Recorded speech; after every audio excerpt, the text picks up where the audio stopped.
What is self-defense? Self-defense is a legal concept that refers to an individual's right to use reasonable force to protect themselves or others from harm. It is based on the belief that people have a fundamental right to defend themselves from imminent danger or harm. The concept of self-defense is recognized in many legal systems around the world, including the United States. In order for an action to be considered self-defense, it must meet certain criteria.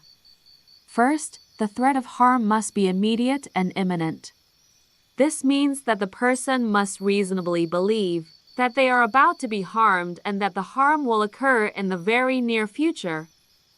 For example, if someone is charging at you with a weapon, you may be justified in using force to protect yourself.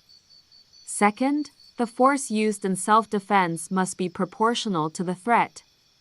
This means that you cannot use deadly force to protect yourself from a minor threat, such as a slap or a shove.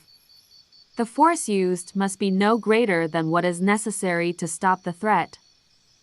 For example, if someone is pushing you, you may be justified in pushing back, but you would not be justified in pulling out a weapon and pointing it at them.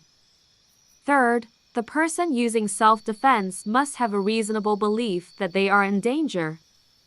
This means that if a person is mistaken about the threat of harm, they may not be justified in using force to defend themselves.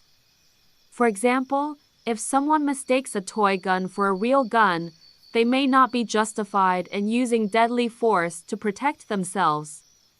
It is important to note that the burden of proof is on the person claiming self-defense. In other words, if someone is charged with a crime and claims that they acted in self-defense, they must be able to prove that their actions met the criteria for self-defense. This can be a difficult task, as it requires proving that the threat of harm was immediate and imminent, that the force used was proportional to the threat, and that the person had a reasonable belief that they were in danger. Sometimes people are charged with crimes despite claiming that they acted in self-defense. This can occur for a number of reasons. For example, if the person using self-defense was the initial aggressor, they may not be able to claim self-defense. Additionally, if the person using self-defense used excessive force, they may be charged with a crime.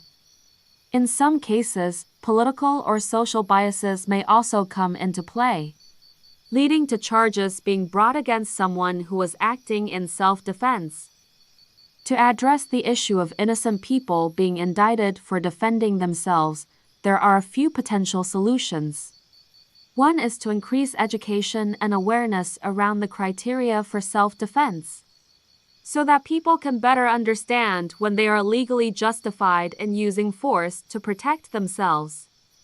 Another solution is to have an impartial third party, such as a judge or a panel of judges, review cases in which self-defense is claimed. This can help ensure that cases are not influenced by political or social biases. Finally, some states have laws that provide immunity from prosecution in cases of self-defense as long as certain criteria are met. These laws can help protect people who are acting in self-defense from being unfairly charged with crimes. Despite these challenges, self-defense remains an important legal right for individuals. It can be especially important for those who are vulnerable to violence, such as women and members of marginalized communities.